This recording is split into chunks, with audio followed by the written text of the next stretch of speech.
Caso dei cori allo stadio contro Mario Balotelli. Il giorno dopo il capo ultra della Curva, intervistato alla radio, rincara: Balotelli non sarà mai del tutto italiano, scatenando una raffica di reazioni. Oggi il sindaco dice nessun razzismo. A Carbonera nel Trevigiano la tassa sulle cartine da tabacco prevista in manovra spinge l'azienda a sospendere il piano di assunzioni. Balzello insostenibile attacca l'azienda. Malore durante l'ora di ginnastica, 14enne di Este soccorso e ricoverato d'urgenza per un arresto cardiaco. Solo 2 settimane fa il tragico caso del coetaneo morto a Castelfranco. Saranno sepolti uno fianco all'altro a Isola Vicentina il papà, la mamma e la piccola di 5 mesi morti nel tragico schianto lungo la 13 per il giorno dell'addio quasi certo il lutto cittadino nei 3 paesi legati alla sfortunata famiglia. Fa discutere il caso dei 3 ragazzi che hanno usato un accendino acceso sui capelli di un clochard a Chioggia, ma in queste ore l'uomo ha raccontato ai carabinieri: gliel'ho chiesto io. Continuano i furti a Treviso in provincia. Nel capoluogo la polizia locale attiva un piano speciale di controllo, non solo posti di blocco e personale in borghese, ma anche l'uso di termocamere. 4 novembre, festa dell'Unità Nazionale delle Forze Armate. Nel veneziano celebrazioni diffuse che hanno spento le polemiche di questi giorni nate dal boicottaggio di alcuni docenti del liceo Marco Polo. Grandi ascolti per il documentario Veneto in ginocchio, trasmesso sabato sera sulla nostra emittente. Il racconto dei giorni da incubo della tempesta Vai ha catturato il cuore di voi telespettatori. Telespettatori di Antena 3, buonasera e bentrovati. L'edizione del Veneto dei nostri telegiornali. Dunque in primo piano il caso che fa discutere l'Italia intera in queste ore. Siamo a Verona, il caso è quello dei cori contro il giocatore, contro Mario Balotelli nella partita contro il Brescia, vinta dal Verona. Le polemiche per quei cori. In queste ore la FIGC sta cercando di predisporre, di capire esattamente quanti fossero a usare quei cori. Secondo la Procura federale sarebbero stati solo in 20 a fare bu e ululati razzisti. Il resto della curva veronese applaudiva invece Balotelli. Queste sono le ultime discrezioni dalla Procura della FIGC, che porterebbero evidentemente a una sanzione morbida o comunque un atteggiamento morbido nei confronti della curva. Però quei cori hanno fatto discutere e oggi a rincarare la dose ci ha pensato il capo ultra della curva del Verona, Luca Castellini, che ha una radio ha parlato di un Balotelli che non sarà mai del tutto italiano. Inevitabili sono arrivate le reazioni. Castellini ha una domanda secca, o sì o no? Balotelli è italiano? Non sono bastati i cori razzisti durante Verona-Brescia partiti dalla curva giallo-blu contro Mario Balotelli. Intervistato da Radio Caffè, Luca Castellini, capo ultra del Verona e coordinatore di Forza Nuova per il Nord Italia, ha rincarato affermando che Balotelli non sarà mai del tutto italiano e che i cori razzisti se li sarebbe inventati lo stesso calciatore di colore. Lui li ha sentiti nella sua testa di Lulà. Balotelli li ha sentiti nella sua testa, perché lui, ti spiego, Balotelli è un giocatore finito. Noi sappiamo che noi è un negro che ha segnato ieri. E tutta la noi ha battuto le mani. All'intervistatore, che gli rimarcava l'uso del termine negro, ha risposto provocatoriamente. Mi viene a prendere la commissione Segre perché io chiamo uno negro? No, non lo so. Non vengono a suonare il campanello. Ascoltami. La commissione Segre mi viene a suonare il campanello. Non lo so. Perché dico negro. Laconico il commento raccolto dai media a Roma della senatrice a vita Liliana Segre, sopravvissuta alla Shoah. Ma ancora guardano i colori delle persone? Mario Balotelli affida a Instagram il suo nuovo sfogo, parlando di piccoli esseri ignoranti. Però quando Mario faceva gol per l'Italia vi stava bene, vero? Aggiunge. I cori razzisti e quindi le parole di Castellini hanno suscitato profonda indignazione sia nel mondo sportivo, con Damiano Tommasi e Arrigo Sacchi, che politico, dal sottosegretario all'editoria Andrea Martella al senatore di Leo Pietro Grasso, fino al ministro dello sport Vincenzo Spadafora, che si rivolge direttamente al primo cittadino della città scaligera Federico Sboarina. Chiedo al sindaco di Verona, che ha negato che ci siano stati cori razzisti e incolpato il giocatore Balotelli di aver avviato una gogna mediatica contro la città, di rivedere i filmati e prendere le distanze da quei cori.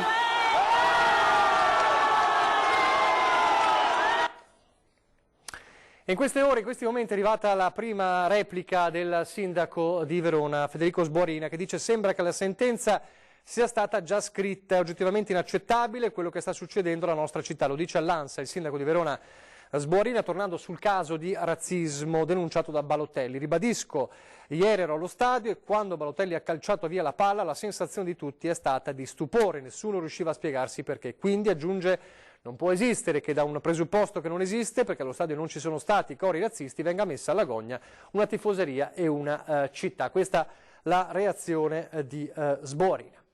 Adesso invece parliamo della manovra e degli effetti della manovra. Lo sapete, c'è gran polemica sulle tasse, la plastic tax come viene chiamata, ma c'è anche la drum tax, la tassa sulle cartine. Ebbene, le cartine delle sigarette. Ebbene, c'è un'azienda nel Trevigiano, a Carbonera, che in previsione di questa tassa decide di congelare 140 posti di lavoro. Noi abbiamo un piano di sviluppo che era stato approvato per un'assunzione di 140 persone nel prossimo triennio tra dipendenti diretti qui nella sede di Treviso e agenti sul territorio. A seguito delle notizie sulla nuova finanziaria, con l'introduzione di questa tassa sulle cartine e sui filtrini, abbiamo al momento dovuto stoppare questo piano di sviluppo. Marco Fabbrini è l'amministratore delegato di ITA, azienda di Carbonera che si occupa di commercializzazione nel mondo del tabacco trinciato, cartine e prodotti per le tabaccherie e cartolerie. La sua, come altre imprese del settore, non nasconde la preoccupazione per i contenuti della manovra finanziaria. In particolare è sotto esame la cosiddetta tassa sulle cartine e in generale sugli accessori per il tabacco trinciato. Previsto infatti un aumento del 4% sulle tasse sul tabacco e un'ulteriore nuova tassazione degli accessori che porterà ad un incremento fiscale totale del 12%. Secondo le stime di ITA, su un pacchetto il rincaro non sarà inferiore all'80%. Noi su un fatturato generato stimato di 5 milioni e mezzo andremo a dover versare una tassa di 5 milioni e 300 mila euro. La tassazione sulla vendita di tabacco dal punto di vista etico non è sbagliata, continua Fabbrini, ma ci sono modi e modi per applicarla. Una gradualità della tassazione nel tempo, prima di tutto, e secondo anche il metodo di controllo di come viene questa tassa applicata. Questa tassazione, secondo ITA, potrebbe avere altre conseguenze. Con questa metodologia che viene introdotta ci sarà un grande spazio per poter far sì che ci sia un'entrata di prodotto illegale dall'estero e con una vendita che poi va a ridurre il fatturato delle aziende che operano in modo sano, e le entrate dello Stato previste sicuramente non saranno quelle che sono state messe in finanziaria. Una tassa che, se non sarà modificata, conclude Fabbrini, avrà un significativo impatto sull'economia aziendale. C'è il rischio di una diminuzione del fatturato. Noi abbiamo stimato un 50% in meno di fatturato per l'anno prossimo se rimane la tassa così come adesso, e ovviamente diminuendo il fatturato c'è la possibilità che invece di fare un piano di espansione dobbiamo fare un piano di riduzione. Andiamo in Consiglio regionale adesso, perché nella seduta odierna il Consiglio regionale non ha raggiunto la maggioranza richiesta di 26 a favore, fermandosi a 25 voti favorevoli, per approvare, lo ricorderete, la proposta di deliberazione richiesta di referendum abrogativo relativamente alla legge elettorale. Il Veneto era stato il primo, diciamo, a portare alla Corte di Cassazione le firme per promuovere questo referendum. Tra 8 regioni era stata la prima. Ebbene, oggi c'è stata la votazione in Consiglio regionale. La Cassazione aveva invitato i promotori del referendum per l'abrogazione della legge elettorale nazionale a integrare i quesiti sottoposti al referendum, indicando il testo integrale dei testi delle disposizioni di cui si chiedeva l'abrogazione. Alla fine lo scrutinio ha visto 25 voti a favore, 14 contrari e 2 astenuti. Il provvedimento, che doveva essere invece approvato con la maggioranza assoluta del numero dei consiglieri, cioè 26, non ha raggiunto il quorum, e quindi il presidente Ciambetti ha annunciato la mancata approvazione della proposta di deliberazione. Dunque uno smacco, insomma, per la parte della maggioranza in Consiglio regionale che aveva per prima era riuscita a portare le firme alla Cassazione per deliberare un cambiamento, l'abrogazione della cosiddetta legge elettorale Rosatellum. A proposito intanto di rapporti con il governo, c'è da registrare una nuova presa di posizione dell'ex ministro Erika Stefani al suo adesso successore Francesco Boccia, che continua a parlare di una bozza di legge quadro che dovrebbe essere pronta a novembre. Continua a scorrere inesorabile il countdown dei giorni del quel 22 ottobre 2017, quando con un referendum i veneti si sono espressi favorevolmente per l'autonomia, fino ad oggi, senza che sia stata apposta una parola fine e l'autonomia sia diventata realtà. Tra incontri, scontri e cambi di governo, oggi il ministro Francesco Boccia, terminato il giro nelle regioni e pronto a nominare 2 consulenti, Roberto Maroni e il veneto costituzionalista, il professor Mario Bertolissi, annuncia da oltreoceano di contare su una bozza di autonomia per metà novembre e, se tutto va bene, di portare la cosa in Parlamento a fine mese. Perplessa la senatrice Erika Stefani, che per mesi ha lavorato sull'autonomia nel governo giallo-verde. Finché non vedo questo testo resto comunque con le mie grandi perplessità. Il ministro Boccia ha fatto delle anticipazioni che sembrano quasi voler diluire il tema e spostare a un tempo successivo le vere decisioni. Un'autonomia all'interno di una cornice, di una legge quadro con i livelli essenziali di prestazioni da definire da parte del governo su materie che vanno dalla sanità alla scuola, per non lasciare nessuno indietro in ottica di sussidiarietà, ma che ancora una volta non convince l'ex ministro Stefani. La legge quadro in realtà anche noi l'avevamo prevista, perché all'interno dell'intesa c'era una parte generale. Ho anche una certa curiosità, visto che si parla di tanti temi, ma voglio vedere poi alla fine come verranno scritti. Resto ancora comunque con il mio grande punto di domanda: se questo governo non trova accordi né sulla tassa sulla plastica né la tassa sullo zucchero, e mi domando come si riesca a trovare un accordo su un tema così importante e una riforma veramente epocale. La cronaca adesso con un 14enne di Este ricoverato in ospedale, un malore all'ora di ginnastica. Momenti drammatici durante l'ora di educazione fisica nella palestra dell'Istituto Tecnico Euganeo di Este. Uno studente di 14 anni infatti si è accasciato improvvisamente a terra e solo il pronto intervento dei professori ha consentito l'arrivo tempestivo del 118 che con l'elicottero ha portato il ragazzo all'ospedale di Padova. Il giovane studente si trova ora ricoverato in gravi condizioni. Sembra che per il ragazzino si sia trattato di un arresto cardiaco e che le manovre di rianimazione siano proseguite per circa un'ora prima che il giovane fosse intubato e trasportato in ospedale. Sul posto, oltre ai soccorritori, anche i carabinieri del nucleo radiomobile. 2 settimane fa un ragazzo della stessa età aveva avuto un malore del tutto simile all'interno dell'ITIS Barsanti di Castelfranco Veneto, nel Trevigiano. L'epilogo era stato però drammatico. Per il giovane, che aveva problemi di epilessia, non vi era stato nulla da fare. Ed ora la tragedia della famiglia distrutta, la famiglia vicentina distrutta nel terribile incidente lungo la A13. 3 comunità si preparano all'addio. Anna, Daniele e Diletta saranno sepolti nel cimitero di Torreselle dove risiedevano. Saranno tumulati a terra, singolarmente, nel cimitero della frazione di Isola Vicentina, contrariamente alla volontà espressa da Gianni Minati, il papà di Daniele, che invece chiedeva fossero sepolti tutti insieme, come erano vissuti e come tragicamente erano scomparsi nel drammatico incidente di Bologna. A comunicarlo è Francesco Gonzo, il sindaco di Isola, che assieme ai colleghi di Schio di Sovizzo si stanno organizzando per i funerali in accordo con le rispettive famiglie delle vittime. Al momento manca ancora l'autorizzazione alla celebrazione funebre. La Procura di Bologna non ha ancora rilasciato il nulla osta, lo si attende domani presumibilmente. Non è ancora chiarito nemmeno il luogo dove potrebbe essere celebrato il rito. Potrebbe essere nella chiesa parrocchiale di San Pietro Apostolo, ad Isola, o addirittura nel palazzetto dello sport di Schio, visto la probabile grande affluenza prevista. Alla veglia di ieri ad Isola erano presenti almeno 500 persone. È sgomento anche Sovizzo, dove Daniele Minati era nato e dove i genitori Angelina e Gianni ancora risiedono, in questo condominio, oggi comprensibilmente vuoto e silente.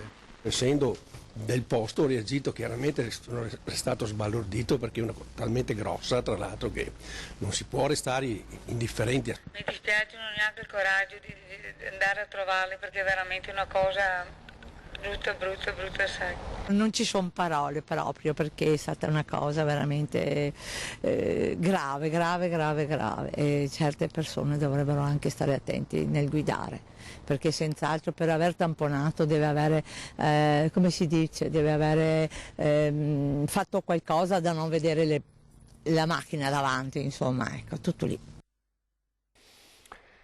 E restano stazionari in coma le condizioni di Alberto Antonello, il giovane di 19 anni di Castelfranco, ricoverato nel reparto di rianimazione dell'ospedale di Mestre in seguito alla tragedia di Musile di Piave, la notte di Halloween, nel quale è morta la sua fidanzata Giulia Zandarin. L'addio alla ragazza mercoledì mattina a Castelfranco.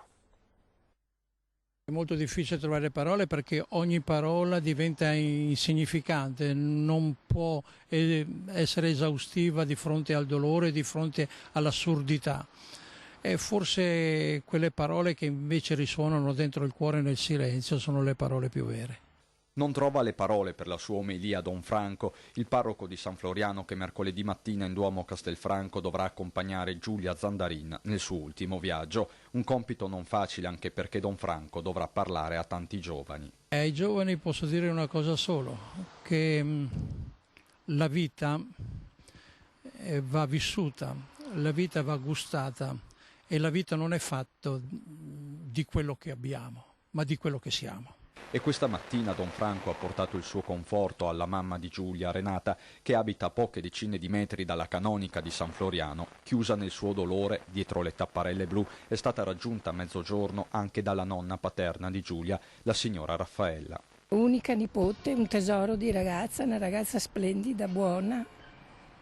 Purtroppo non c'è più. E le parole escono a fatica anche a Castelfranco in via Podgora, è qui vicino alla residence di proprietà che vive la famiglia di Alberto Antonello, la mamma Bianca, il papà Franco e il fratello Andrea. In casa non c'è nessuno ed è sempre qui a pochi passi nella piazzetta che Giulia nel pomeriggio prima della tragedia è arrivata in bicicletta parcheggiandola in questa rastrelliera, come raccontano i tanti giovani che qui si trovano per prendere i pullman di linea. L'avevo vista al pomeriggio io qua, prima che andassi, cioè al pomeriggio di Halloween, la sera di Halloween. L'avevo vista qua e al pomeriggio, sì, era in quel piazzetta. Aveva legato tipo la bici, era qua tipo. Erano bravi ragazzi, tutti e due, pezzi di pane. Alla fine siamo ragazzi, non pensiamo alle conseguenze, cioè nessuno si sarebbe aspettato che poteva capitare.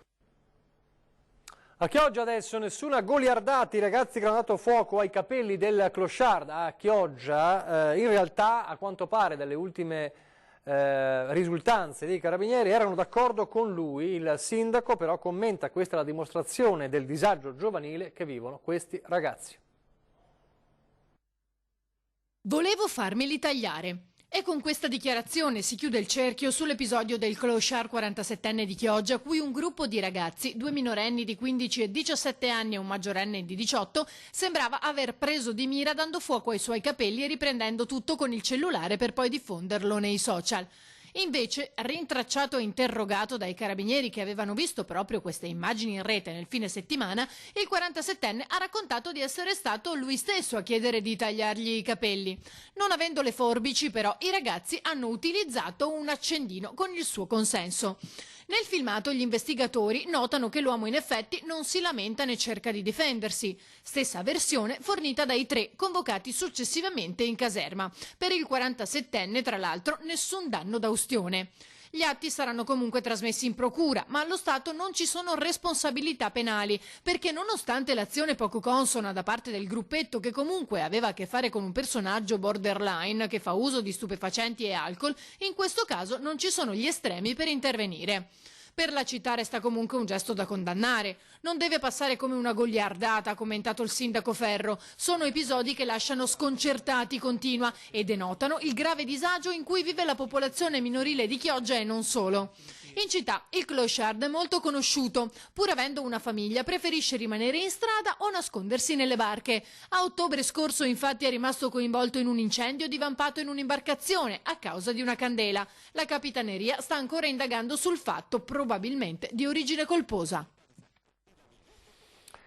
C'è una luce di speranza per Manuel Bortuzzo, il nuotatore triestino di nascita, trevigiano d'adozione, rimasto ferito e paralizzato alle gambe nell'agguato di Roma. Lo ha confessato lui stesso che tempo che fa su Rai 2, ha detto: la lesione midollare non è completa, una notizia pazzesca, come tutto quello che ho fatto in questi 9 mesi ho sempre voluto tenere per me.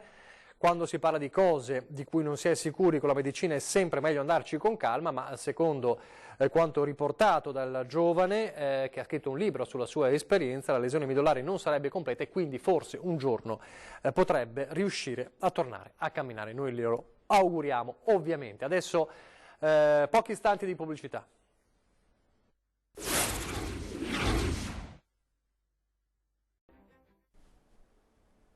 Rieccoci in diretta, il telegiornale del Veneto, andiamo a Treviso, continuano i furti e allora almeno nel capoluogo c'è un giro di vite su questo fronte. Carbonera, San Cipriano, Maserada, qui nel fine settimana case razziate dai ladri che sempre più spregiudicati entrano nelle abitazioni incuranti che vi siano o meno i proprietari, e ancora Quinto dove nel mirino dei banditi sono finiti 2 negozi. E poi c'è Treviso con una escalation di furti tentati o andati a segno che preoccupa i cittadini. Non ultimo l'episodio dello scorso fine settimana in un appartamento a Selvana. Dopo aver praticato un foro su un infisso, i malviventi sono entrati in casa rubando alcuni oggetti, soprattutto dal grande valore affettivo. Si tratta dell'ultimo colpo in ordine di tempo dopo quelli registrati nei giorni scorsi a San Liberale e a Fiera. Qui un'anziana 91enne si era trovata in casa faccia a faccia con i banditi. Di fronte a questo quadro la polizia locale di Treviso ha messo in campo un piano preventivo per innalzare la soglia di sicurezza a protezione di abitazioni e appartamenti quando cala il buio. L'obiettivo e il programma che sto mettendo in piedi e che, ripeto, partirà da oggi è proprio quello di avere delle pattuglie dislocate sui quartieri a controllare le persone che transitano in quel momento. Dalle 16:30 alle 19:30 tutte le pattuglie dislocate sul territorio effettueranno posti di controllo per fermare le auto e verificare chi sta circolando, ripeto, soprattutto sulle vie più periferiche dei quartieri, e naturalmente vigileremo anche su tutte le vie con un pattugliamento capillare. Anche i sistemi di videosorveglianza con i lettori targhe rappresentano un ottimo deterrente, sottolinea il comandante, che aggiunge: ai servizi effettuati dalle pattuglie in uniforme si uniranno anche quelli in borghese con autocivetta che perlustreranno le strade e i parchi. In arrivo poi le termocamere. Termocamera che è uno strumento veramente a questo punto indispensabile, perché riesce a individuare le persone dove sono al buio. Parlo di parchi, parlo ad esempio nelle campagne, perché spesso i ladri arrivano a piedi attraverso zone buie. Restano poi validi consigli di sempre: chiudere porte e finestre, lasciare le luci accese utilizzando dei timer, installare sistemi di allarme e segnalare movimenti sospetti. Avvisare immediatamente le forze dell'ordine e non scriverlo solo su Facebook o sui social, perché in quel caso bisogna intervenire in modo immediato. La cerimonia del 4 novembre alla festa dell'Unità Nazionale delle Forze Armate. Tra le tante celebrazioni in Veneto oggi vi mostriamo quella di Venezia, una Venezia dove in questi giorni non sono mancate le polemiche. Per il Marco Polo e Pipurra, il prefetto di Venezia, Vittorio Zappalorto, ha chiuso la cerimonia del 4 novembre in piazza San Marco mettendo una pietra sopra in modo elegante alla polemica scoppiata nei giorni scorsi al liceo Marco Polo, quando alcuni docenti hanno cercato di boicottare la testimonianza di 2 esponenti delle forze armate sul significato della ricorrenza. Zappalorto ha portato davanti alla banda della scuola i vertici delle forze armate che hanno tributato loro un grande applauso. Ai militari si è unito anche l'assessore regionale all'istruzione Donazzan, che qualche giorno fa ai nostri microfoni aveva minacciato di inviare ispettori nella scuola. Il tutto mentre nel frattempo 18 docenti messinesi hanno dato il loro sostegno ai colleghi del Marco Polo. Anche l'assessore comunale alla sicurezza, Da Mestre, è intervenuto sulla questione. Una grandissima mancanza di rispetto di chi ha combattuto nei tempi per renderci oggi liberi, quindi così come previsto anche dalla normativa è un obbligo oltretutto morale al quale si deve rispondere, e sono decisamente indignato dal fatto che si verifichino queste cose, si vada a politicizzare una scuola dove i nostri ragazzi devono imparare tutta la storia e non soltanto quella che più aggrada ad alcuni docenti. Abbiamo presentato come Fratelli d'Italia peraltro un'interrogazione parlamentare al Ministro perché risponda direttamente dell'accaduto.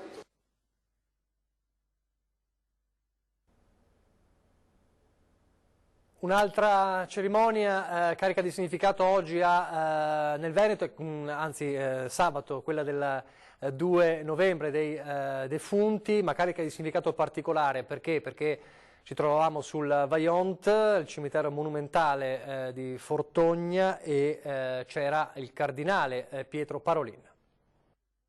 Un 2 novembre carico di simboli, carico di memoria. È quello trascorso tra Longarone e il cimitero monumentale delle vittime del Vajont a Fortonia. Nel giorno dedicato ai defunti il pensiero ai 1917 morti travolti la notte del 9 ottobre 1963 dall'ondata di acqua, fango e sassi. A loro Mirella Tuzzato, volontaria dell'associazione Veneti Schiacciati dalla Crisi e volto di Media Nord-Est, ha portato dei fiori. Luoghi della memoria. Naturalmente anche noi abbiamo portato i fiori, non potevano mancare, questo ricordo, questo piccolo pensiero a tutte queste vittime innocenti che ci sono state. Qui ci sono alcuni dei ricordi che sono usciti, anche gli orologi sono significativi, molti di quali proprio nell'ora delle 22:39 in cui è accaduto il disastro. Sicuramente colpisce molto questo luogo che è stato ricostruito soprattutto anche veramente per fare memoria. Potrete veramente trovare quello che rimane, perché dobbiamo ricordare che delle 1910 vittime praticamente circa un terzo non sono mai state ritrovate. Sono trascorsi ormai 56 anni, ma per noi come fosse ieri.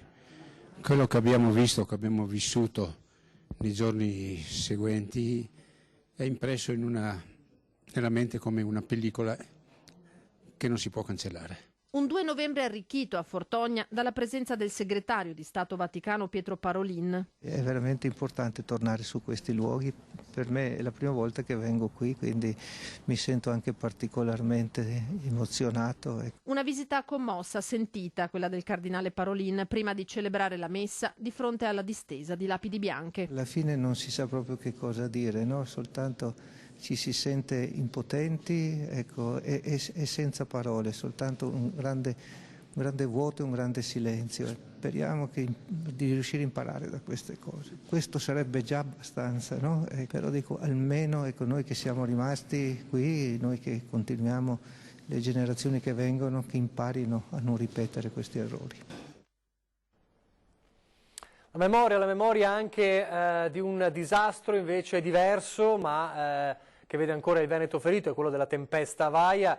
Dobbiamo ringraziarvi per che siete stati con noi sabato sera, quando abbiamo mostrato il documentario che abbiamo realizzato, la nostra emittente ha realizzato, Veneto in ginocchio, per raccontare in un'ora e mezza tanti giorni da incubo per le popolazioni della montagna e non solo. Grazie dunque a voi telespettatori per essere stati davvero in tantissimi sabato sera a seguire il racconto per immagini, per suoni, per voci dei terribili giorni della tempesta Vaia. Continuate a essere con noi con la nostra programmazione. Allora 20:10 dopo il telegiornale di Treviso parleremo del referendum per la separazione tra Venezia e Mestre con Gianangelo Bellati, presidente del Movimento Venezia Autonoma, e Gianfranco Gramola, portavoce del Movimento Una Unica, quindi le due posizioni opposte a confronto. E poi torna Ringa alle 21:15, la politica alle corde, tanti temi ovviamente sul piatto, ovviamente dalle tasse, la guerra sulle tasse, ma anche ovviamente il caso Verona di queste ore, con Gianangelo Boff, commissario provinciale della Lega a Treviso, la senatrice Daniela Sbrollini di Italia Viva, l'onorevole Nicola Pellicani del Partito Democratico e Cristian Ferrari, segretario generale della CGIL del Veneto. Adesso vi lascio le previsioni del tempo, grazie per averci seguito, arrivederci.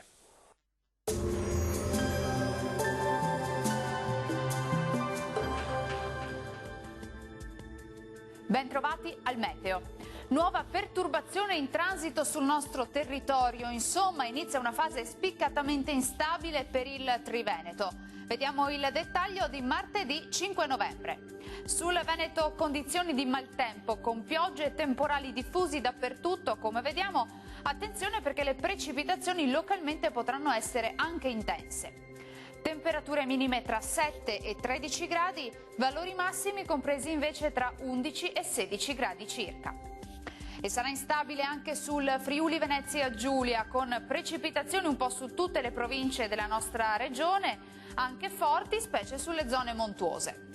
Diamo uno sguardo anche in questo caso alle temperature, le minime saranno comprese tra 12 e 16 gradi, le massime oscilleranno invece tra i 15 e i 19 gradi. Poche novità sul Trentino Alto Adige, infatti sarà anche qui una giornata caratterizzata dalla pioggia, avremo anche locali nevicate oltre i 1500 metri di quota. Temperature minime tra 9 e 10 gradi, massime sui 13 gradi circa.